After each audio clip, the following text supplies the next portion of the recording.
Hello guys, I am Ashir Khalil. आज का जो हमारा टॉपिक है वो है elements of the culture, component of the culture. वो तमाम चीज़ें हैं जिससे कोई भी कल्चर कंप्लीट होता है। आज के लेक्चर में हम ये जानेंगे। आइए लेक्चर स्टार्ट करते हैं, लेकिन इससे पहले चैनल को सब्सक्राइब कीजिए और लाइक कीजिए। गाइस, कोई भी कल्चर हो, चाहे वो पश्तून हो, चाहे वो सराइकी हो, चाहे वो सिंधी हो, चाहे वो हिंदुस्तान में भी कोई भी हो, चाइनीज़ कल्चर हो, जर्मन कल्चर हो, कोई भी कल्चर हो, ये 5 चीज़ें हैं जिसके बगैर उनका कल्चर कंप्लीट नहीं होता। ये 5 चीज़ें हैं, ये लाइक ब्लॉक्स हैं। इन ब्लॉक्स में ओवरऑल कल्चर समाया होता है। जब हम इन ब्लॉक्स को समझ लेंगे तो हम कोई भी कल्चर को आसानी से समझ सकते हैं। वो 5 ब्लॉक्स या 5 एलिमेंट्स कल्चर के वो कौन कौन से हैं? वो सिंबल्स हैं, वो आपकी लैंग्वेजेस है, वो आपका नॉर्म्स हैं, वैल्यूज़ हैं और बिलीफ सिस्टम है। हम इन तमाम ब्लॉक्स को या इन तमाम कंपोनेंट को या एलिमेंट्स को हम वन बाय वन डिस्कस करते हैं। गाइस, जो पहला एलिमेंट है या कंपोनेंट है कल्चर का, वो है सिंबल। सिंबल हमारी लाइफ में बहुत ही अहम रोल अदा करता है। इंसान जब पैदा होता है, छोटा बच्चा होता है, तो वो सिंबल्स को यूज़ भी कर रहा होता है और समझ भी रहा होता है। सिंबल्स चाहे वो वर्बल हो चाहे वो नॉन वर्बल हो, दोनों ही इंपॉर्टेंट होते हैं और दोनों ही यूज़ कर रहे होते हैं। बच्चा जो है ना, वो आप कंप्लीट वर्ड तो इस्तेमाल नहीं कर सकता, पानी रोटी वगैरह तो इस्तेमाल नहीं कर सकता, लेकिन वो माँ पा वगैरह ऐसे वर्ड होते हैं शॉर्ट, वो सिंबल्स होते हैं जो उसके माँ बाप बहन भाई समझ जाते हैं कि वो किस चीज़ की डिमांड करना चाह रहा है या वो क्या मांग रहा है। तो वो सिंबल्स के थ्रू वो अपनी डिज़ायर बता रहा होता है और अगले जो उसके माँ बाप हैं वो उसको समझ रहे होते हैं और उसकी जो ज़रूरत है वो उसको देते हैं। इसके अलावा बच्चा किसी चीज़ में छेड़खानी करता है तो माँ बाप जो है ना, वो आवाज़ लगाते हैं या बहन भाई उसको एक्सप्रेशन दिखाते हैं। अब आंखें जो है ना आप खोल के दिखाते हो या जो है ना या स्माइल करते हो, तो बच्चा खुश हो जाता है कि मेरे वर्क जो है ना वो अच्छा कर रहा हूँ मैं। वो एक्सप्रेशन को बहुत नोट करता है। तो ये सिंबल्स हैं। जब आप मुस्कुराते हो या आप उसको घूरते हो, तो घूरने से वो समझ जाता है कि कोई ना कोई मैं गलत कर चुका हूँ, मुझे ये नहीं करना चाहिए। वो वहाँ से हट जाता है। जब आप स्माइल करते हो तब भी बच्चा समझ जाता है कि मैं अच्छा कर रहा हूँ, तो वो मज़ीद करने की कोशिश करता है। तो ये सिंबल्स हैं जो कि बच्चा समझ भी रहा है और वो एक्सप्रेस भी कर रहा है। सिंबल्स के बगैर कोई भी कल्चर एग्जिस्ट करता ही नहीं है। आप अजरक पहनते हो, सिंधी टोपी पहनते हो, या जो है ना शलवार कमीज पहनते हो, ये सिंबल हैं। या कोई भी इंस्टीट्यूशन होता है, चाहे पुलिस है, आर्मी है, वो उनका एक लोगो होता है, सिंबल होता है जो उनकी कैप पे मौजूद होता है। ये सिंबल्स हैं जो रिप्रेजेंट कर रहे होते हैं कि वो किस इंस्टीट्यूशन से ताल्लुक़ रखते हैं। इससे पहले जो परमिटिव सोसाइटीज़ होती थी, वो भी सिंबल्स यूज़ करते थे, चाहे उस वक्त उनकी वो लैंग्वेजेस कोई नहीं होती थी। वो सांप को, बिच्छू को वो क्या कहते हैं, सिंबल बनाते थे अपने कबीले का, कि वो इस कैटेगरी से, ये इस कबीले से ताल्लुक़ रखते हैं। तो सिंबल जो है ना, वो प्रिमिटिव सोसाइटी से और आज तक हम उसे यूज़ करते आ रहे हैं। हमारे कल्चर का वो सबसे इम्पोर्टेंट और मेन रोल अदा कर रहे होते हैं। कोई भी कल्चर बगैर सिंबल के एग्जिस्ट कर ही नहीं सकता। तो गाइस, जो दूसरा जो इम्पोर्टेंट एलिमेंट है वो है लैंग्वेज। जिस लैंग्वेज के बगैर कोई भी कल्चर एग्जिस्ट नहीं कर पाता, क्योंकि आप कल्चर को प्रमोट करते हो या अगली जनरेशन तक पहुंचाते हो, तो उसका ज़रिया जो है ना वो लैंग्वेज होती है। कोई भी लैंग्वेज है वो हमेशा सिंबल से मिलकर बनती है। चाहे आप उर्दू बोल रहे हो तो उसके अल्फ़ाबेट हैं अली बे पे, या इंग्लिश है तो इंग्लिश में ए बी सी, ये उसके अल्फ़ाबेट्स हैं। चाहे वो गिनती है 1 2 3, तमाम चीज़ें ये जो हैं ये सिंबल्स हैं, और ये सिंबल्स मिलकर लैंग्वेज बनाते हैं या वर्ड्स बनाते हैं, फिर वर्ड्स मिलके लैंग्वेज बनाते हैं। लेकिन लैंग्वेज ओवरऑल सिंबल्स का ही मजमूआ होता है, और लैंग्वेज ही है जिससे हम कम्युनिकेट करते हैं।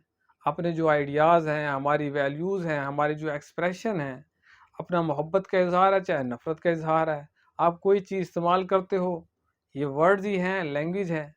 अगर ये वर्ड या लैंग्वेज नहीं होंगे तो आप कल्चर को कैसे रिप्रेजेंट करोगे? आपके जितने भी रिलेशन है, चचा, खालू, अम्मी अब्बू, जो भी रिलेशंस हैं, ये रिलेशंस अगर ये वर्ड ना हो, ये लैंग्वेज ना हो, तो आप रिलेशंस को कैसे रिप्रेजेंट करोगे? आप ये जो पहाड़ हैं, आसमान है, तारे हैं, सितारे हैं, ये जो वर्ड हैं हम बोलते हैं तो फौरन हमारे माइंड में उनका जो नक्शा बन जाता है, वो उनका जो बैकग्राउंड हमारे माइंड में होता है, वो फौरन उनकी जो शेप है वो जहन में आ जाती है। ये क्या है? वर्ड्स जो भी हम बोलते हैं ये सारी लैंग्वेज हैं। तो लैंग्वेजेस बेसिकली बहुत ही इंपॉर्टेंट रोल अदा करते हैं। जो जर्मन है वो जर्मन लैंग्वेज बोलते हैं, इसके लिए जर्मन कल्चर है। सराइकी है, सराइकी लैंग्वेज बोलते हैं तो वो सराइकी कल्चर है। पंजाबी है तो पंजाबी जो कल्चर है वो उसकी जो मेन चीज़ है वो पंजाबी लैंग्वेज है। पश्तो अगर है तो पश्तो का कल्चर अलग है, लेकिन मेन चीज़ उनकी लैंग्वेज है। इंग्लिश हैं, ब्रिटिश हैं, इन तमाम जो भी सोसाइटी हैं उसमें सबसे इम्पोर्टेंट जो चीज़ होती है, सबसे इम्पोर्टेंट जो एलिमेंट होता है वो लैंग्वेज होता है। लैंग्वेज ही किसी कल्चर की हाफ पहचान है। आप लैंग्वेज से पहचान लेते हो यार किस कल्चर से ताल्लुक़ रखता है। अगर आप सिंधी बोल रहे हो तो आप पहचान जाओगे यार ये सिंधी है। अगर पश्तून कोई पश्तो बोल रहा है तो आप समझ जाओगे यार ये पश्तून है, पश्तून कल्चर से ताल्लुक़ रखता है। तो लैंग्वेज जो है ना वो बहुत इंपॉर्टेंट है। लैंग्वेज जो है ना वो कल्चर को रिप्रेजेंट कर रहा होता है। गाइस जो थर्ड एलिमेंट है या थर्ड कंपोनेंट है वो है नॉर्म्स। नॉर्म्स क्या है? नॉर्म बेसिकली एक्सपेक्टेड बिहेवियर होता है सोसाइटी की तरफ से। सोसाइटी में जो लोग हैं वो एक्सपेक्ट कर रहे होते हैं आपसे कि आप ये काम करोगे, आपने अच्छा काम करना है। अगर आप रोड पे जा रहे हो तो दाईं तरफ चलोगे, अगर आप गाड़ी चला रहे हो तो बाईं तरफ चलाओगे, अगर आप क्लास में बैठे हो तो आप शोर नहीं करोगे, तमीज़ से बैठोगे, अगर लड़की जा रही है तो उसको आप नहीं छेड़ोगे, तो अगर आप खाना खा रहे हो तो दाएं हाथ से खाओगे, पानी पी रहे हो तो बैठ कर पियोगे। ये तमाम चीज़ें हैं जो कि आपकी सोसाइटी आपसे एक्सपेक्ट करती है।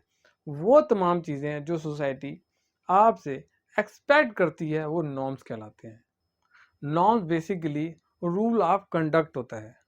आपका कोई भी काम करने का जो सही तरीका होता है किसी भी सोसाइटी में, वो बेसिकली नॉर्म्स कहलाता है। और हर मुआशरे के नॉर्म्स एक सोसाइटी से दूसरे सोसाइटी से मुख्तलिफ होते हैं। अब ये पाकिस्तानी सोसाइटी है, यहाँ पे जो शराब है वो आप नहीं पी सकते, लेकिन क्योंकि हमारी सोसाइटी उससे एक्सपेक्ट नहीं करती। यही शराब जो है ना वो इंडिया में या आप जो है ना बरतानिया में, अमेरिका में, वहाँ के लोग इसको पीते हैं, तो वहाँ की सोसाइटी उनसे ये एक्सपेक्ट करती है कि आप पी सकते हो। तो ये जो नॉर्म्स हैं ये सोसाइटी टू सोसाइटी डिफरेंट होते हैं। हमने सोसाइटी को देखना होता है। जिस भी सोसाइटी से आप ताल्लुक़ रखते हैं तो आपने सोसाइटी के लोगों की एक्सपेक्टेशन देखनी होती है। रूल ऑफ कंडक्ट जो होता है, कोई भी काम करने का सोसाइटी में जो सही तरीका होता है वो नॉर्म्स कहलाता है। नॉर्म्स बेसिकली 3 तरह के हैं। एक फोकवेज होता है, दूसरा मोरेज होता है और लॉज। नॉर्म की जो पहली किस्म है वो है फोकवेज। फोकवेज बेसिकली रूटीन या कैजुअल नॉर्म्स होते हैं, जिसकी अगर आप प्रैक्टिस कर लेते हो तो वेल एंड गुड, आपको बहुत ही अच्छा समझा जाता है।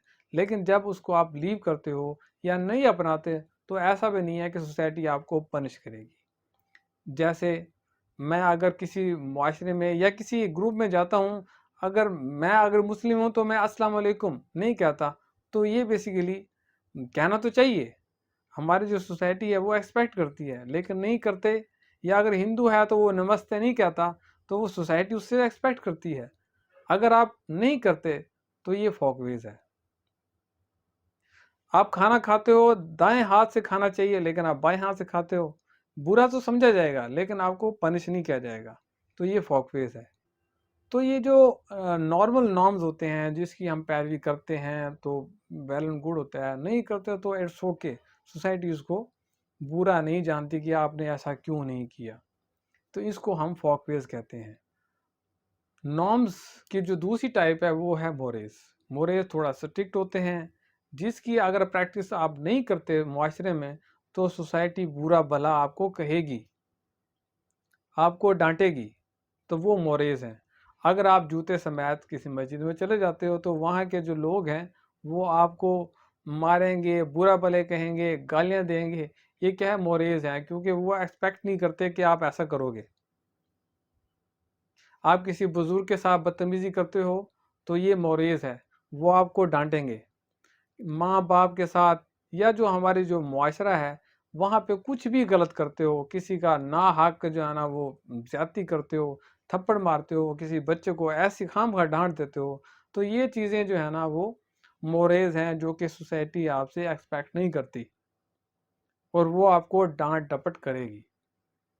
ये थोड़ा स्ट्रिक्ट होते हैं, इसकी जो वायलेशन होती है मोरेज की, वो जो है ना वो उसके ऊपर सोसाइटी जो है ना बुरा भला लाजमी कहती है। नॉर्म्स की जो थर्ड कैटेगरी है वो होते हैं लॉज। लॉज भी मोरेज की ही टाइप्स हैं जो कि रिटन फॉर्म में होते हैं।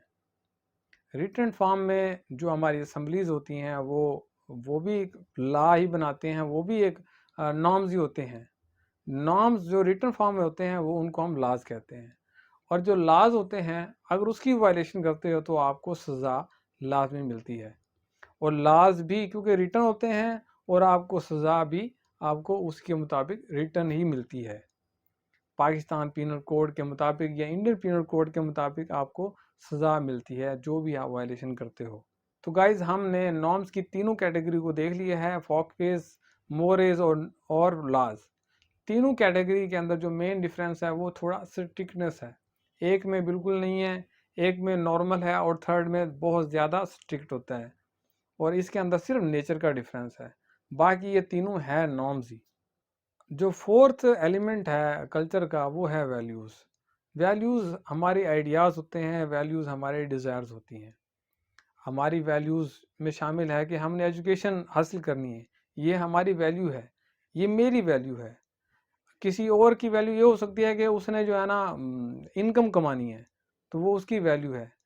वैल्यू के लिए लेकिन ये आपकी वैल्यू है, और सोशल वैल्यू जो है ना जो कि सोसाइटी की होती हैं वो और होती हैं। आपकी वैल्यू सोशल वैल्यू से कंट्राडिक्ट नहीं कर सकती। वैल्यूज बेसिकली अच्छाई और बुराई का फर्क है। आपने वैल्यू वो सेट की होती हैं कि जो कि आपकी सोसाइटी में अच्छा है, और जो बुरा है वो आपने उससे बचना होता है। ये ही बेसिकली वैल्यूज है।